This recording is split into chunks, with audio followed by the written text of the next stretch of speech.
Welcome to the first episode of Shadowverse University. This series is aimed at new to intermediate players and will attempt to share various bits of information that will help them get better at the game. So this first episode is dedicated to the question of what legendary should I craft? So this is a question I see come up on Reddit and in the forums quite a bit. In Shadowverse you can collect something called vials. These are things that you get from disenchanting other cards that you have extras of or that you just don't want, and you can use these vials to craft other cards of your choosing. So to craft a legendary, it takes 3,500 vials. If you were to disenchant an entire pack of cards, you would get like around 400 to 500 vials. So the vials come in pretty slowly, and you do have to be pretty careful about what you spend them on. Especially a legendary card is a pretty big investment. So for this video I'm going to be looking at 2 legendaries per class. It's important to know, especially starting out, what class or classes that you really like and which ones you want to focus on. And then I will also look at some neutral legendaries as well. So let's get right into it. So the first class we'll be looking at today is my personal favorite, Bloodcraft. And to start off with, we'll be looking at Queen Vampire, a 6 mana 4/4 that summons 2 forest bats with ward. Now the 4/4 on its own is decent, but it's really the 2 forest bats that make this card so good. The fact that they have ward is very relevant in certain circumstances. It can really save you from losing the game. Like if the opponent is trying to play Albert, but you have 2 forest bats he has to go through, it can keep you alive another turn. So it's really just a solid all-around card. It has synergy with certain other Bloodcraft cards like Vania and Night Horde. Queen Vampire also gets bonus points for being the most iconic legendary of the Bloodcraft class, as she has her own alternate art, which you can get by buying one of the pre-built decks, which I actually really recommend. They're a great value for just 500 crystals. And she is the kind of the poster girl of the Bloodcraft Adept flair that you get when you get 500 ranked wins. So bonus points there. So the next card we'll be looking at for the Bloodcraft class is Spawn of the Abyss. He is an 8 mana 6/7 that came out in the Wonderland Dreams expansion, and he is not a very popular card right now. So if you are playing at any kind of higher rank, you will run into this guy almost constantly. So what makes him so good exactly? So he has Ambush, and that means of course that he can't be targeted with attacks or with spells or effects. And his card text is that whenever this follower attacks, deals 6 damage to the enemy leader if Ambush is active for this follower. So that would be 6 damage on top of his normal 6 attack. And even if you manage to kill this guy somehow with like Themys's Decree, his last words are deal 6 damage to the enemy leader if Ambush is active. So there is just no getting around that 6 damage, and it's even worse if you evolve him. It becomes 8 damage. So he is just a really difficult card to attempt to counter, and a great closer if you are playing as his Bloodcraft. He is seen in like the neutral Bloodcraft decks very commonly, as well as Control Blood. Even more aggro lists will run him. So definitely a strong card. He may not win you too many friends by putting him in your deck, but he will definitely win you some games. Alright, turning now to Swordcraft. Swordcraft has so many good legendaries, it was really tough to choose only 2, but one in particular is amongst the game's very best legendaries, and that is Albert Levin Saber. Albert is a 5 mana 3/5 that came out in the Rise of Bahamut expansion, and he has Storm, and what really puts him over the top is his Enhance ability for 9 mana, which allows him to attack twice per turn as well as not get damaged the turn that he's played. So this really has a lot of potential utility. If you're facing death, you can use him to clear out a couple minions and still stick to the board. But what he's most commonly used for is to close out the game if the opponent has 10 health or less, since you can evolve him to be a 5/7, and if he attacks the opponent twice, he can deal 10 damage the same turn that he's played. Albert is seen in virtually all Swordcraft decks, so you'll never go wrong with crafting him. And there are some pre-built decks that are going to be coming out sometime in the near future that will feature an alternate art version of him. So if you don't have him yet, it might not be a bad idea to wait for that to get released. But Albert, if you're playing Swordcraft, he should definitely be your first priority in crafting. The next Swordcraft card we'll be looking at is Roland the Incorruptible. Roland is a 7-mana 4/5, came by Tempest of the Old Gods expansion. She has Ward, and what really makes her great is her fanfare, which summons a Durandal the Incorruptible. And what this is a amulet that will limit all damage to 4, both to you and to any of your followers. All the opponent's most powerful minions will be effectively limited to 4 attack. This is less effective against like a aggro deck that floods the board with tons of smaller minions, but it's still an extremely powerful effect, and the fact that it's an amulet means it's difficult for the opponent to remove, generally speaking. So Roland would be a great choice if you're starting out for any of your Swordcraft decks, but Control Sword in particular would really benefit from her. Turning now to Dragoncraft, we'll be looking at Dark Dragoon Forte. Forte is a 6-mana 5/1 from the standard set who has Storm and can't be attacked if Overflow is active for you. There isn't a whole lot to say about Forte. She's great at closing out the game. If you have an evolution point, she can deal 7 damage from hand. She also can be versatile in the sense that she can be used for removal. Like if there's a minion on the board that you need to clear out immediately, she can be used for that purpose. She is also one of the more iconic legendaries. You can purchase her both as a playable character for the Dragoncraft class, and you can get a pre-built deck that includes an alternate art version of her. So a great choice for any Dragoncraft player. The next Dragoncraft legendary we'll look at is Earl Burroughs. Earl Burroughs is an 8-mana 8/4 from the Tempest of the Old Gods expansion. He has a fanfare, deal 3 damage to an enemy. Last words, restore 3 damage to your leader, and then put an Earl Burroughs into your hand. So you can kind of see how this card really gives Dragoncraft a lot of strength in a control versus control matchup. The fact that it deals 3 damage to an enemy, which can include the enemy leader upon entering the playfield, and he also restores 3 damage to your leader when he gets killed. So he really just provides infinite value theoretically, and in a long game he can very easily win the game for you by himself. So if you're planning on playing a slower control style Dragoncraft deck, he will definitely be a top choice. Alright, turning now to Havencraft. The first one we'll be looking at is a card that I personally consider to be the bane of my existence as a control Bloodcraft main, and that of course is Heavenly Aegis. Heavenly Aegis is a 9-mana 8/8 from Tempest of the Old Gods, and this card cannot be damaged. It can't be affected by any other card's abilities except for those that change this card's attack or defense. So what that means is this card is invincible, essentially.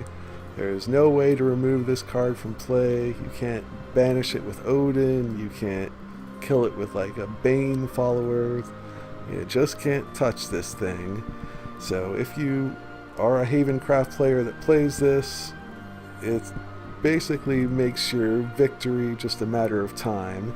All the opponent can do really is try to stall it with wards, but that can even be useless if you play Themis's Decree. If you evolve this, it becomes a 10-10 and can kill the opponent in 2 hits. So just a really obnoxious card in my opinion, and admittedly a very powerful one. Alright, next Havencraft legendary is Lion of the Golden City. Before I get into this, let me just say I'm sure there's some of you out there wondering why I didn't include Enstatued Seraph on this list. Seraph is an amazing card with some of the most beautiful artwork in the game, but really you have to build a deck around it to make it work, and for new players, I wanted to include cards that are multi-purpose cards essentially. So now with that said, Lion of the Golden City is a 7-mana 5/5 from Wonderland Dreams. His fanfare pulls an amulet that costs 5 play points or less from your hand into play and then destroys that amulet. Whenever an allied neutral follower comes into play, subtract 1 from this card's cost. So if you put this card in a deck with a lot of neutral followers to get the cost down, as well as powerful amulets like Twin Flames that you can just instantly put into play, you will get a lot of value out of this card. It's a fun card, and it's a challenging card to play against if everything goes well. So turning to Runecraft, Runecraft has, in my opinion, probably the weakest lineup of legendaries, but they do have a few solid ones at least. And one in particular is quite the superstar, and of course I'm talking about none other than Daria, Dimensional Witch. Daria starts off as a 9-mana 5/5 from the Rise of Bahamut expansion. Her fanfare banishes all cards in your hand, draw 5 cards, and then spell boost the cards in your hand 5 times. Subtract 0 from the cost of this card, spell boost, subtract 1 more. So what that means is she starts off as 9 mana, but anytime she's spell boosted, you can get the cost reduced, and it's not difficult to get her down to be a very low priced card. The fact that she draws 5 cards and then spell boosts all 5 of those cards is incredibly powerful. Daria was the menace, I'd say, of the Rise of Bahamut era. There are a lot of minions that you can play very cheaply, such as Ogler. So she's a great choice to build a deck around, because a lot of these other cards that benefit from spell boost are just bronzes that can be crafted very easily or just acquired pretty quickly from opening packs. So she's actually a great choice for beginners who are looking to make a fairly strong competitive deck but don't have a whole lot of vials or gold to buy packs. So a great card. You don't see her as much as you used to, but she is still extremely powerful. So the other Runecraft legendary we'll be talking about is Wizardess of Oz. She is a 5-mana 4/5 from the Wonderland Dreams expansion. Her fanfare draws cards until there are 5 cards in your hand. Change the cost of the spells without spell boost in your hand to 1. Afterwards, at the start of your next turn, banish all spells in your hand. So, in addition to her smug smirk, which is obviously a major selling point, she has a pretty powerful fanfare. It works out really well in a Earthright rune deck. Earthright decks don't tend to rely on spell boost, so the fact that she's changing the cost of these spells without spell boost, like Earth Sigils, is extremely beneficial. So if you can play her and then have some mana to play some of these spells that you draw, it can be a major swing turn for you. So she's a great card, and I think she has one that has a lot of potential, because Earthright, I think, is a deck that is going to get even stronger as more expansions come out. So great choice. Alright, so time for Forestcraft. The first legendary we'll be looking at is Ancient Elf. She's a 3-mana 2/3 from the standard set. She has Ward, and her fanfare: return other allied followers to your hand, gain +1/1 for each follower returned. So she has a lot of synergy with several aspects of Forestcraft's strategy. Forestcraft will often have a lot of cheap minions on the board, like fairies, that you can easily play and then bounce back to your hand and then play again. They also have followers such as Elfchild May that have powerful fanfares that when you bounce them back to your hand, you can play them again and then benefit from that fanfare once again. So Ancient Elf just synergizes really well with a lot of aspects of Forestcraft's playstyle. Even on her own, even if you just play her as a 3-mana 2/3 with Ward, I mean, that's at least vanilla stats. So really, Ancient Elf, I think, is run in just about every Forestcraft deck there is. She is just that good. And if you can, play a few small minions on turn 1 or 2 and then drop Ancient Elf, it can really swing a lot of tempo your way. So if you're playing Forestcraft, I would say she would be your number 1 crafting priority.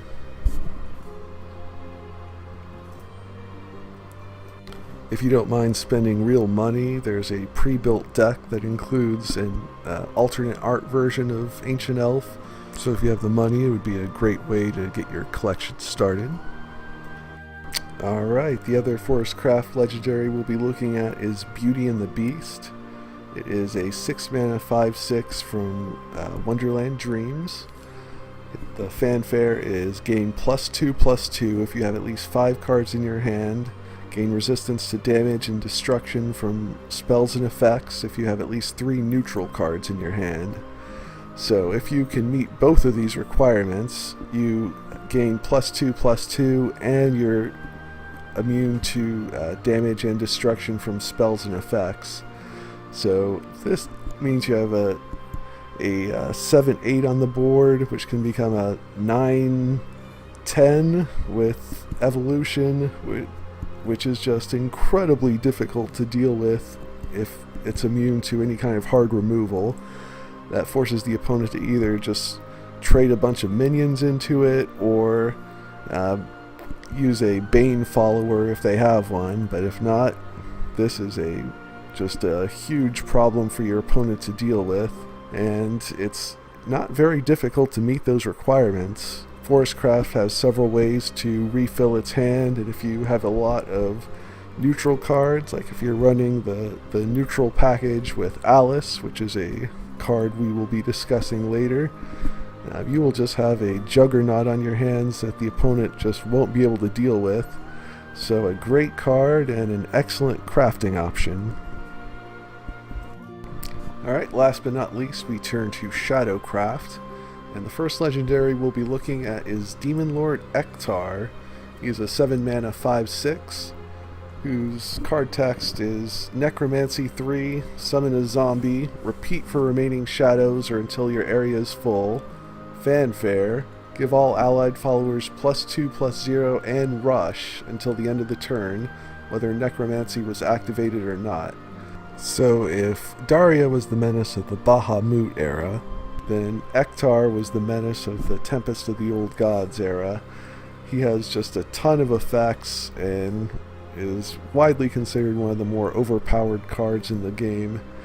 So if you have a lot of shadows, you create a situation where basically you force the opponent to either have an answer or just get overrun.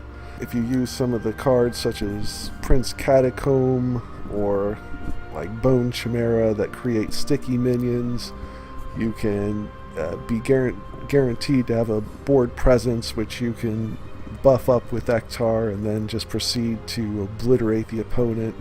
So extremely powerful card and definitely a great choice if you're planning to be a Shadowcraft player.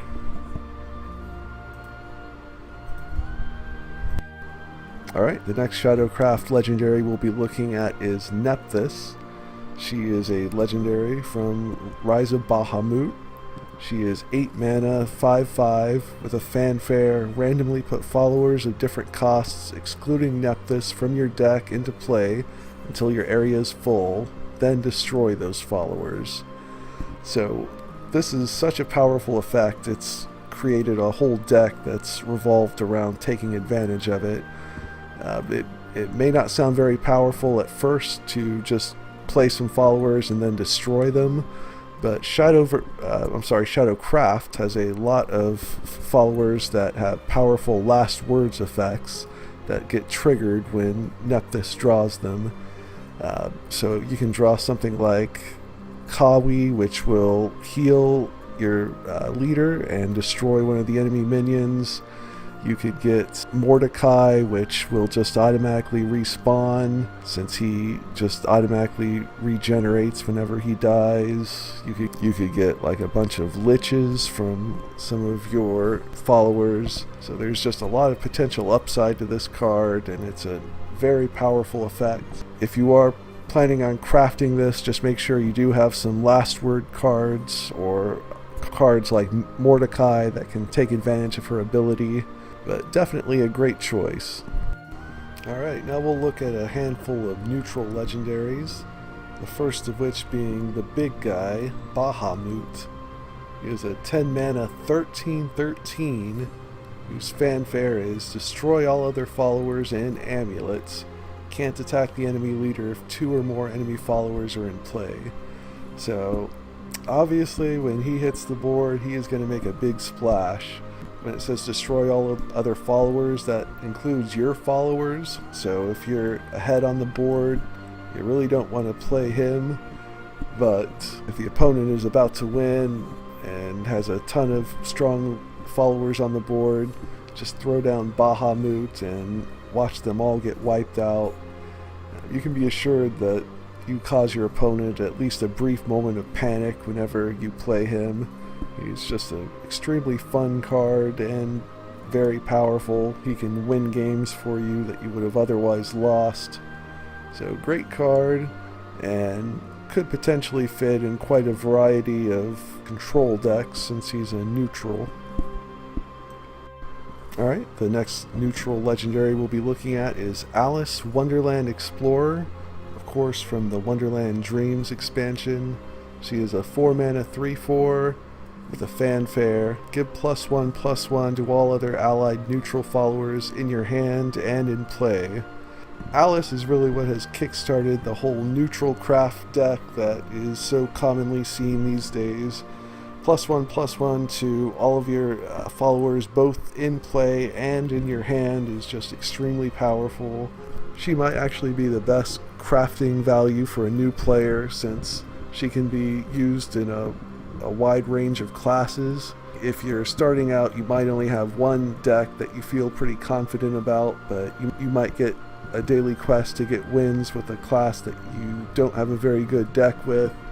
You can use Alice and just kind of a core package of strong neutral followers to have at least a fairly competitive deck.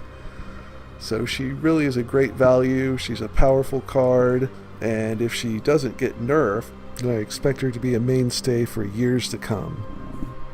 Alright, that's all for now, folks. I hope you enjoyed the video, and I hope it provided some useful information to you.